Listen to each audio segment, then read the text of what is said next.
Khammam collectorate వద్ద జర్నలిస్టులు చేపట్టిన ధర్నాకు సంబంధించిన ముఖ్యాంశాలు. జీవో 252ను సవరించాలని డిమాండ్. తెలంగాణ ప్రభుత్వం జారీ చేసిన జీవో 252 వల్ల రాష్ట్ర వ్యాప్తంగా సుమారు 10,000 మంది జర్నలిస్టులకు అక్రిడేషన్లు అందకుండా పోయే ప్రమాదం ఉందని ఆవేదన వ్యక్తం చేస్తూ టీయూడబ్ల్యూజే టీజేఎఫ్ ఆధ్వర్యంలో ఖమ్మం కలెక్టరేట్ ఎదురుగా ధర్నా నిర్వహించారు.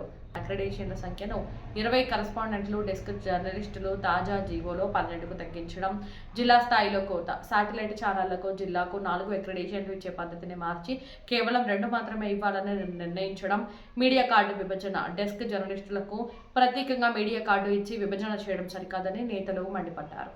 అహేతుకమైన జీవో 252ను వెంటనే సవరించాలి. గతంలో ఉన్న పాత జీవో 239నే కొనసాగించాలి. జర్నలిస్టుల మధ్య విభజన లేకుండా అందరికీ సమాన ప్రాధాన్యత ఇవ్వాలి. ముగింపు అనంతరం జిల్లా కలెక్టర్ ముజ్మిల్ ఖాన్ దుర్శెట్టి ఆర్నిదీప్కు జర్నలిస్టు నేతలు వినతి పత్రం సమర్పించారు. ఈ కార్యక్రమంలో జిల్లా అధ్యక్షులు ఆకుతోట ఆదినారాయణ, ప్రధాన కార్యదర్శి చిర్ర రవి మరియు పెద్ద సంఖ్యలో జర్నలిస్టులు పాల్గొన్నారు.